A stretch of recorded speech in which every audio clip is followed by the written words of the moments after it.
Welcome back. Okay, we've come to a section of the course where we're going to talk about equations, graphs, and inequalities. The knowledge it takes to deal with these entities are concepts that we've already learned. We're just going to learn how to apply those in different ways. And we're going to start doing that by learning about Cartesian coordinate systems. So what is a Cartesian coordinate system? Well, Cartesian isn't strictly a mathematical term itself. It was named after a French mathematician and philosopher named René Descartes, hence Cartesian coordinate system. If you've ever heard either one of the two sayings, the reading of all good books is like conversation with the finest men of past centuries, or I think, therefore I am, then you've heard of René Descartes. And I don't know if it's a loose connection or no connection at all. When I think of Cartesian coordinate systems, I think about the game Battleship, if you've ever played that. They're basically two coordinates, one containing letters and one containing numbers, and you basically take turns with the other player guessing where ships are laid out. The first player to sink their opponent's ships wins the game. This is probably something you've seen before. It's called a Cartesian coordinate plane. You have two axes, an x and a y, both of which span all negative and positive real numbers, with an origin, or the point where they intersect, at 0, 0. That's point 0 on the x number line and point 0 on the y number line.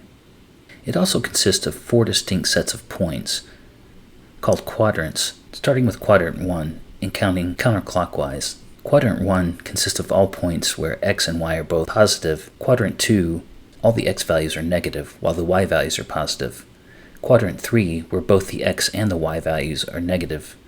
In Quadrant 4, where the x values are positive, but the y values are negative. Again, the system we're dealing with is sometimes referred to as the Cartesian system, the Cartesian plane, or the Cartesian coordinate system.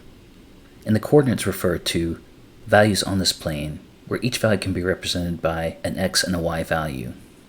We've given some examples here. Points are denoted with a capital P and a subscript. Point 1 here is represented by an x value of positive 1 and a y value of positive 2.